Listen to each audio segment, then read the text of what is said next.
This is Rick Day, and this is Optimum Success. Thanks for joining us. This is number 11 in a series. It's called Financial Metrics.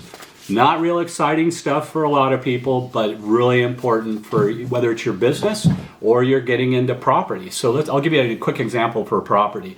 If you're having a multi-family property or a single family rehab, let's say, or building a new property, any one of those, you better know the period of time it's going to take, the cost going in, the cost to get it done, how long it's going to take, and the cost you're going to get going out of it. Is it a sell or is it a hold? What does that look like? And you want to attach metrics to that, and your timelines and your different stratas of work, etc. We can get more into depth on that in another video. In small business, we have our metrics are mainly contained within a balance sheet and a P&L. Those are about our financial wellness or not wellness, as the case may be. P&L, profit and loss. It's in categories, and it shows where the money's coming in and where the money's going out. That simple. Balance sheet is often called by accounting people a snapshot in time of your financial condition. So you can run whatever program you're going to run. QuickBooks is a very common program. It'll pop you out a P&L or a balance sheet. You can get it one. I suggest early on you look at least weekly, and maybe inevitably you go to every couple of weeks on your P&L and your balance sheet. Anytime you're meeting with a partner, an investor, a banker, you can pop out a fresh set of those. QuickBooks I'm more familiar with than the other processes, but there are a lot of them out there. They have all kinds of great sales graphs, and I found those to be a very useful tool. They'll show you the metrics of your customers, where are they in percentage in dollars for a period of time or the year or the previous year. You can compare year to year. It'll also show you your product, how much of each kind of product you're selling. And I found those very, very useful, probably more useful than almost anything else in my manufacturing businesses. Which customers, who are my top 10 customers, my top 100 customers, what are they, how are they tracking from year to year to year? What's the value of that customer year to year to year? They might spend $200,000 this year, but have they spent $200,000 a year for the last 5 years? They're $1 million customer over 5 years. Critical stuff. And then the product types, how much of the product are you selling? And is it seasonal? Is a certain customer grabbing more of it? Those are very useful metrics, and you can see bar graphs, pie graphs that make that very simple to see. Your other things that are critical in your financial metrics are your agings. Your AR aging is crucial to you for the money coming in, your AP aging for your money to go out. Something that's really simple but doesn't seem to always be thought about is your AR is somebody else's AP. Your AP is somebody else's AR. Hopefully that makes sense. So the accounts receivable, you have terms. What do those terms look like? Net 30 is very common, probably the most common in the businesses I deal with. Sometimes you see net 10. Sometimes you see pay us when when services have been rendered. We want to be paid right now. That cash flow is critical. You don't want to carry large amounts of accounts receivable. If those numbers are getting huge, well, then you better be doing a huge volume of business. If those numbers are huge and you're not doing a huge volume of business, and again, you would check those metrics out. What's your level of business versus your receivables? Great metric, very important, shows your cash flow. So, receivables aging. What is current? What is out 30? What is out 60? In construction, we really got to watch those timelines because of lien rights, and different states are different. Oregon, again, tough on business. It's a very short period, and you have to do your right to lien in specific ways early on. That's a whole nother deal as well. But it's important to do that in construction materials or construction. Timelines are crucial for cash flow, number one, but it also can be, in the case that I'm touching on, has to do with the protection of your legal rights. Business and personal metrics. I always say triage, as in what happens when you go to the emergency room. Have you got a cut, or is your arm hanging loose? How serious is it? How soon do you get in there? And I'm saying finances are the same thing as triage. I like to refer to it as triage.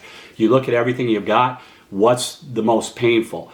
And typically we're going to think what's the highest interest, but it could be other things besides that. It could have to do with a vendor relationship or a supply chain that you need or something else that could put something to the top of the list, right? You better pay your rent if you want, or your mortgage if you want to stay in your house. If you're in the concrete business, you better pay your aggregate and your cement suppliers and your admix suppliers. You got to keep those things. You better keep fuel in your vehicles, right? So there's necessity, but there's the obvious because it's the highest cost. Or maybe you have somebody you don't like doing business with. I've had a few leasing companies that made my life miserable. They wanted proof of insurance at once a week, and they were just always trying to sell us insurance. I don't know if any of you encountered that. I've encountered that a number of times where they're almost like they're trying to push an insurance product or other things. They're almost like they want some kind of a default. And that's a pain in the neck. And inevitably, anything that's taking a lot of staff time or aggravation, maybe that rises to the top of the list. So level of difficulty, interest rates, and importance, right? So that's the triage there. You're going to acquire income producing assets. What is the ROI on that asset? And if you're in an ultra modern type business, electronics, making chips, that kind of thing, fast turnaround time in the technology. If you're making concrete like I used to make, very slow, very little change. We have a few admixtures that have changed since, in the 1900s. Our quality's better, but the basics are pretty similar. Not a lot of technical changes there where there might be with a microchip. So what I'm getting at in saying that is the turnaround time or the ROI on your asset, the return on your investment. And there's a lot of ways to look at that. You look at break even, you look at what you're manufacturing with that. Also, how much money are you putting not only into the purchase of the asset, what's it cost to maintain the asset? I'll go to trucking real quick, right? If you got a new truck, it's probably not in the shop much. If you got an old truck, it's probably in the shop a lot. There's a lot of cost in that. There's labor cost in there, material cost, downtime cost, right? So you got to look at those assets like that and look at the assets you already have on the books if you've been around for a while. Is that asset producing something? Can you make it produce something? Something I loved in the manufacturing business that I had, and I'm going to have again shortly, I sold a company about 5.5 years ago that was a concrete company. My non-compete's over, and I'm going to get back into it here in about 6 months again. So it's something that I found to be very good for me, very good for the people I dealt with. So I'm going to go after it again. What I loved in that business was if I had an asset that could be a multi-purpose asset. I could make multiple products or with minor modification, take an expensive piece of equipment and do many things with it, right? Anytime you can do that, that's a win on that asset. It's a quicker return on your investment or turnaround. So turnaround time and break even, terms you're going to hear in regards to that. Cash flow, your resources. What resources does it take to do what you're doing? If your AR is not getting collected in a timely fashion, you better put some more resources on that. I usually feel like the owners, general manager, owner, the person that's really running the place is usually the person that should be involved in the sales and run the sales. That person also has to oversee, depending on how competent and wonderful your person doing the collections is. It's a tough job. I was fortunate enough that I had a rock star that helped me out all the way going into the bad years 8, 9, and 10. She stuck with me and she did a phenomenal job of collections and payables. That's hard to come by, very hard to come by. So your cash flow and your reverse inventory levels. So depending on your type of business, a lot of retail businesses, products in and out, it's in and out pretty quickly. If it's not out pretty quickly, it's probably a problem. So you better get a lot higher margin on it. And what's going on? Oh, I just thought something was the matter or something, so I stopped. Let me start here again. Inventory levels are crucial in manufacturing and in resale, or your normal commercial resale type operation, whether it's a grocery store. Grocery stores have real quick turns and they're getting cash at the time of sale. That's amazing, isn't it, right? It's amazing to a manufacturer like me who did manufacturing sales, and I had net 30 terms, so I'm getting my money in 20 to 45 days, right? The grocery store is getting it today. So what are your inventory turns? And that's crucial. How much are you pushing that out? If that inventory is sitting on the shelf, it's costing you money. It's costing you money in space. A lot of people don't determine that, and it's a huge issue. How much warehouse or yard space are you taking up with that inventory? Are you paying taxes on that inventory? If it's not moving, it's not your friend. And then some inventory will deteriorate over time. Most inventory deteriorates over time, and then it might be worth less or worth nothing. Now you got to scrap it. And you got to scrap it, that's a whole nother expense. So inventory control is a big deal. I used to have one of my plants was a small concrete plant. I think it did about 5 million. And it did, at my peak, I held $750,000 of inventory. When the economy got tighter and the sales went down, I went through that really hard, figured out what I was selling. I eliminated a few things, and I should have done this before, but a tough economy will make you stand up and pay attention. So I eliminated things that were non-sellers or poured them only when they were requested, and then I reduced the overall inventory from $750,000 to $250,000 in inventory, and it barely affected our business in any fashion other than I wasn't carrying $500,000 of stuff that was either deteriorating or costing me the money to sit on. Reserves. You got to have reserves, and I found that out in the ups and down cycles that I've been through. I'm over 60 years old. I've been in business in a lot of businesses. And right now I'm in a situation in property because of rising interest rate, huge amounts of inflation, the slowed market.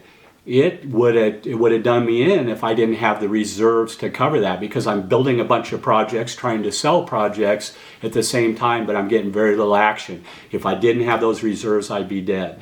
In my manufacturing companies back in 8, 9, and 10, when the slowed down the economy, nobody was buying anything, I saw 75% reduction of sales at one of my operations and 90% reduction in other operations that I inevitably closed down in consolidated operations.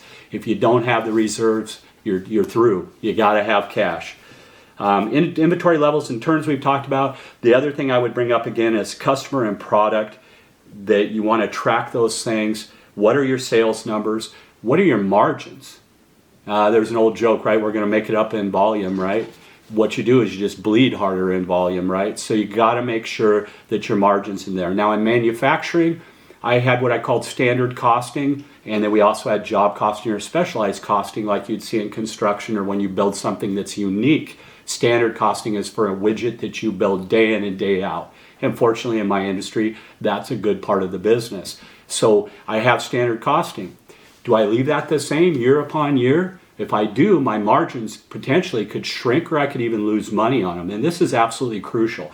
So what I would try and do is connect your purchasing and track that. So, pardon me, if one of my raw materials costs went up, my rebar, my steel, my cement, whatever that might be, my pallets, my labor, if one of my costs substantially increase, then I need to make adjustments or my margins are lowering. There are times that you will accept lower margins to move a volume of stuff or to fight with your competitors and keep your boat floating, but at least be aware of where those margins are. You must be aware of those margins, and you have to adjust those costings according to the cost of the goods that you're bringing in. Absolutely crucial. I've seen many businesses go down, usually because they're not paying attention to cash flow, receivables, too much inventory, obsolete inventory, and that they're not tracking the true cost of what it's costing to make something or bring it in and send it out. You'll find that occasionally if you go to a retail store, maybe a small mom and pop shop, they might not have updated prices on a number of items. They may only be updating the prices on the new items coming in. So you might get quite a bargain on something that's been sitting in this shelf. I've seen that in trinket stores, and I've seen it in hardware stores, small ones.